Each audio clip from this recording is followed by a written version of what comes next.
Hello everyone, हम लोग देख रहे हैं कोलरॉस नियम के अनुप्रयोग। इसके पहले वाले वीडियो में हम लोगों ने पहला अनुप्रयोग देखा था, किसी दुर्बल विद्युत अपघट्य के लिए अनंत तनुता पर मोलर चालकता का निर्धारण। आज हम लोग देखेंगे किसी दुर्बल विद्युत अपघट्य की वियोजन की मात्रा ज्ञात करना, डिग्री ऑफ डिसोसिएशन ज्ञात करना। हमें पता है दुर्बल विद्युत अपघट्यों का जलीय विलयन में बहुत कम आयनन होता है, तो कितना प्रतिशत आयनन होगा इसको हम कहेंगे वियोजन की मात्रा।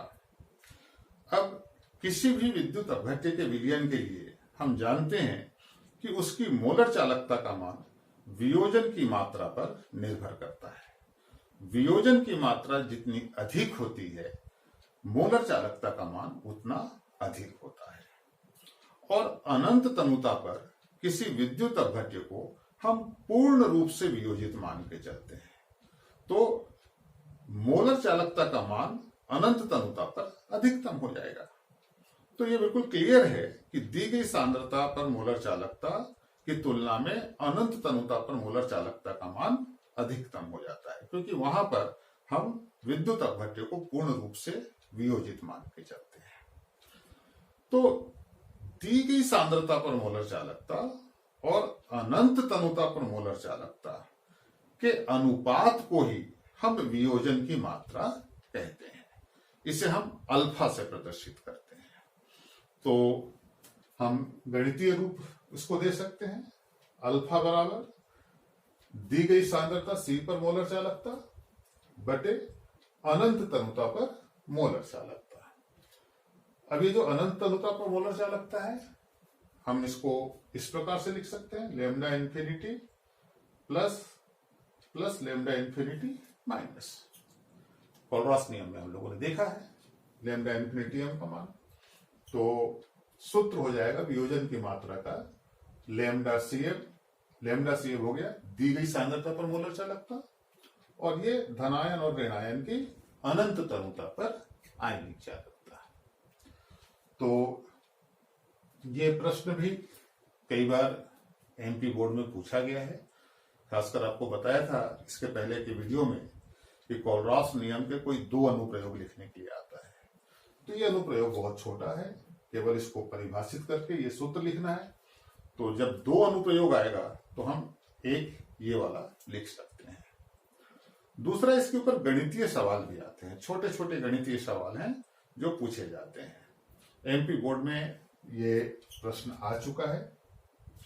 जैसे यहां पर दिया हुआ है 18 डिग्री सेल्सियस पर N/30 एसिटिक अम्ल विलयन की मोलर चालकता 18.3 siemens centimetre square mole inverse है। और इसी ताप पर एसीटेट तथा हाइड्रोजन आयनों की अनंत तनुता पर आयनिक चालकताएं क्रमशः 40.9 और 349.8 siemens centimetre square mole inverse है। तो एसिटिक अम्ल की वियोजन की मात्रा ज्ञात कीजिए। तो यहां सवाल से बिल्कुल क्लियर है कि हमें ज्ञात क्या करना है, एसिटिक अम्ल के लिए अल्फा का मान ज्ञात करना है, और वियोजन की मात्रा ज्ञात करने के लिए इस सूत्र का हम उपयोग करेंगे। तो इस सूत्र में जो चीजें दी गई हैं इन्हें हमें सवाल में ढूंढना है। तो सबसे पहले दी गई सांद्रता C पर मोलर चालकता, तो यहां पर सांद्रता का मान दिया हुआ है N/30 एसिटिक अम्ल विलयन, तो ये N/30 ये C का मान सांद्रता दी गई है। और इस पर मोलर चालकता जो हमें चाहिए लैम्डा CM का मान ये दिया गया है 18.3 siemens centimetre square mole inverse. तो ये किसका मान हो जाएगा, लैम्डा CM का। अब इसी ताप पर एसीटेट्स तथा हाइड्रोजन आयनों की अनंत तनुता पर आयनिक चालकताएं ये दी गई है। तो हमें पता है कि एसिटिक अम्ल का जब वियोजन होता है CH3 COOH, इसका जब वियोजन होता है तो हमें प्राप्त होता है एसीटेट आयन CH3 COO- और हाइड्रोजन आयन H+। तो इन दोनों आयनों की आयनिक चालकताएं दी गई है। एसीटेट आयन की कितनी है 40.9 और हाइड्रोजन आयन की कितनी है 349.8। तो इस सूत्र में जो तीन चीजें हमको पता होनी चाहिए वो तीनों मान सीधे सीधे दिए गए हैं। और साथ में ये जो स्टेटमेंट में ताप दिया हुआ है, सांद्रता दी गई है, ये तो कंडीशन बताया गया। हमें पता है कि चालकता का मान ताप परिवर्तन पे बदल जाता है, तो इसलिए एक ताप दिया गया है कि इसकी मोलर चालकता 18 डिग्री सेल्सियस पे दी गई है और उसी ताप पर ये आयनिक चालकताएं हैं। तो इनका इस सूत्र में कोई उपयोग नहीं है। तो हमारे काम की जो तीन चीजें हैं हमने उनको ढूंढ लिया। तो जो दिए गए मान हैं वो हम लिख लेते हैं। दिया है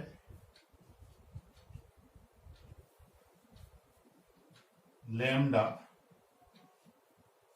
CM का मान दिया गया है, ये दिया गया है 18.3 सीमेंस सेंटीमीटर स्क्वायर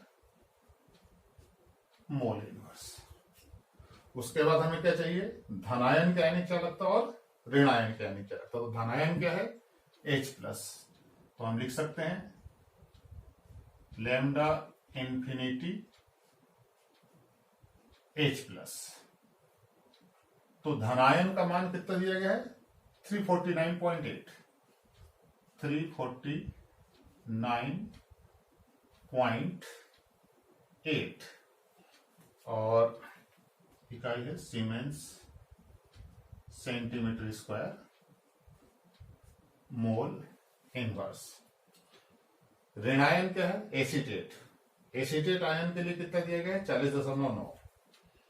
तो अनंत तनुता पर एसीटेट आयन की आयनिक चालकता CH3COO-, इसकी आयनिक चालकता दी गई है 40.9 siemens centimetre square mole inverse. अब सीधे सीधे सूत्र में हम मान रख देंगे। तो हम लिख सकते हैं परंतु अल्फा बराबर lambda CM lambda infinity H+ plus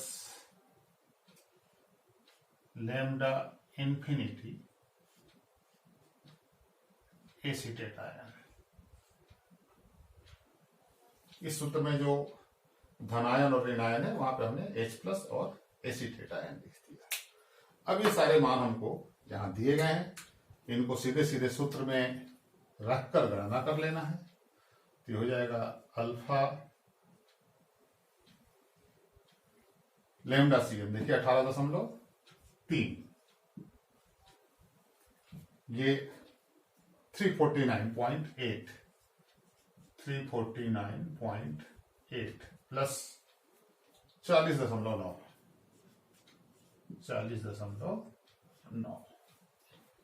अब इसको गणना कर लेते हैं 18.3, इसको जोड़ेंगे तो 8 9 17 की 7, हाथ में 1, यहाँ 9 और 1 10 की 0, हाथ में 1, 4 4 8, 1 9, 390.7। अब इसको सरल करके देखना है। मैं देख लेता हूं कितना मान आया है।